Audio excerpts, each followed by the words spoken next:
So, ladies and gentlemen, in my personal opinion, I'm going to ask you two questions. Who is the greatest hypocrite and overrated actress in film history? And who was the most undeserving Best Supporting Actress winner in Oscars history? Well, if you answered twice, Vanessa Redgrave, ding, ding, ding, you won the North Shore Golden Lobster Award. Now, Vanessa Redgrave, leading into the 1970s, she was doing a lot of controversial projects. She did Julia with Jane Fonda, nominated for Best Supporting Actress, talking about, someone that was trying to fight fascism and Nazism in the Second World War. All good, well and good. But she, I guess, allegedly she was roommates with some Palestinians and eventually produced and starred in a controversial documentary film called The Palestinian about the activities of the PLO. She funded the documentary by selling her house.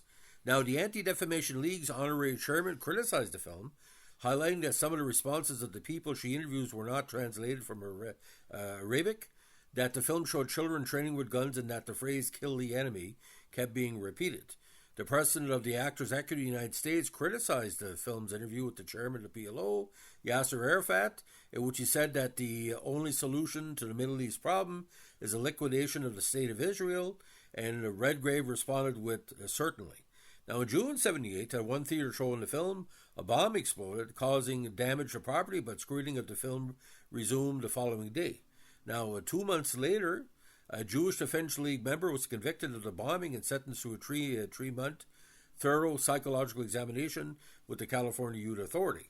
In a 2018 interview, Redgrave stood by accepting speech, which he said, "Oh, you stood up by this win I had against Zionist hoodlums during the 78 Academy Award ceremony." Now, outside I think it was the Doherty Chandler Pavilion, I think that's the major one, they burned her in effigy and basically were threats outside were going to bomb the theater. Now, when she won and she repeated it backstage, she was basically summarily booed, sort of like how Team Canada was booing the States in recent days into, negativity regarding Trump. Now, ironically, in 1977, the same year that she did Julia, she offered a resolution asking the British Actors Union to boycott Israel, allegedly including the selling of any tape material.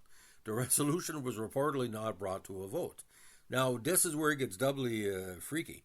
In 1980, she made her American TV debut as a concentration camp survivor, Athania Fenelon, in the Arthur Miller scripted TV movie Playing for Time, a part for which she won an Emmy as the outstanding lead actress in 1981.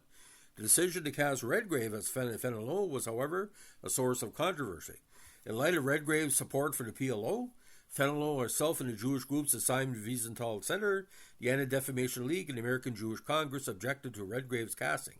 Rabbi Marvin Heer of the Simon Wiesenthal Center wrote in a telegram that your selection shows utter callous disregard of the tens of thousands of survivors for whom Miss Redgrave's portrayal would desecrate the memory of the martyred millions. Your decision could only be compared to selecting J. Edgar Hoover to portray Martin Luther King Jr. Now, producer David L. Walper in a telephone interview compared it to letting the head of the Ku Klux Klan play a sympathetic white man in Roots, a miniseries about the slave trade. Arthur Miller said she is a Marxist, it's a political matter, turning her down because of her ideas was unacceptable to me. After all, I suffered the blacklist myself. Now, ironically, in 1984, she sued the Boston Symphony Orchestra, claiming that the orchestra had fired her from an 82 performance because of her support for the PLO. Lillian Hellman testified in court on Redgrave's behalf, who she portrayed in the movie. Redgrave won an account of breach of contract, but did not win on the claim that the Boston Orchestra had violated her civil rights by firing her. And again, ironically, she was elected to serve as a UNICEF Goodwill Ambassador. Now, in 2002, Redgrave paid £50,000 bail for Chechen separatist Deputy Premier and Special Envoy Akhmed Zakayev, who had sought political asylum in the UK and was accused by the Russian government of aiding and abetting hostage takings in the Mostar hostage crisis of 2002 and guerrilla warfare against Russia. Now, in 2004, Vanessa Redgrave and her brother Corin Redgrave launched the Peace and Progress Party, which campaigned against the Iraq war. and for human rights. She left the party in 2005.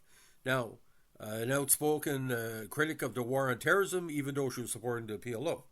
During a June 2005 interview on Larry King Live, Redgrave was challenged on his criticism and her political views. In response, she questioned whether it can be a true democracy if the political leadership of the states in Britain does not uphold the values for which my father's generation fought the Nazis and millions of people gave their lives against the Soviet Union's regime. Now, in March 2006, she also said to journalist Amy Goodman, "I don't know of a single government that actually abides by international human rights law, not one including my own." Now, here's the deal in Canada. Maybe you don't know this, and this is something that we don't talk about too much. The rise of the FLQ in Quebec, which was leading the Marxist separatist movement, who do you think trained them for the bombs and bombing British locations and Canada Post boxes? It was the PLO.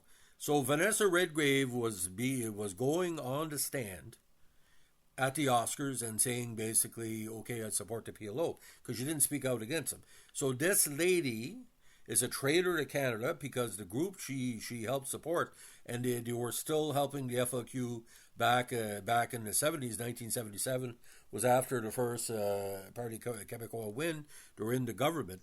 But like I said, the PLO was very deep in the FLQ, and the FLQ and the splinter versions, the FLQ, splinter cells, were big on the various criminal acts that were going on, which led to the 1970 October crisis, the killing of Laporte, the kidnapping of Crosh, the British official. Now, don't get me wrong, there's people out there like Vanessa Redgrave, and you're entitled to opinion. I'm a Lynn Redgrave fan. I like Lynn better. Vanessa just seemed a little bit too freaky for me, and I tell you why. It's okay to take a certain roles and get lost in the roles, but if your political agenda is getting monetary compensation by playing people that are against the main group you're supporting. She's playing Jews in a movie, but yet she's supporting the PLO. And she's taking the money and she's supporting the PLO. You see the problem I have with this. So, ladies and gentlemen, I stand by your actions. As an Acadian Métis Jew, if I was taking an acting role, scalping white people, or basically, pretending to be a Nazi, I wouldn't take that for 5 cents. Vanessa Redgrave, she's stubborn and she's irritating, and it's good to be talented. There's no denying she's a good actress, but not my cup of tea. And if I ever had a chance to talk to her before she died, I'm going to say, listen, lady, when you were blown up in deep impact, there's a lot of people in Canada who are very happy to see you be blown sky high. So that's the way it goes. I have no hatred towards her, but it's just that I waited literally months back in the 70s and tried to fake out my mother, who didn't want me staying up late to watch the Oscars. And in 78, I had a chance to finally stay up for the whole show. And what do I see? Vanessa Redgrave with she was wearing kind of the drapes from a Carol Burnett show. Zionist hoodlums, where half the people in the crowd were Jews or being employed by Jews. Fascinating. And Steven Spielberg at the time had no pull in the Academy. He probably would have walked out. But Patty Chayefsky took it on for me. So that's the story of Vanessa Redgrave, and a little bit more. I did a previous podcast on that, but I want to give you more information of what her political leanings were. She was definitely a Marxist, and I'm a Groucho Marxist, okay? She's not a Marxist. She's a Marxist, but she's not a Marxist. So, ladies and gentlemen, if you like what we're doing here, especially on Academy Award night, let us know when to like, comment, subscribe, or share. Bye.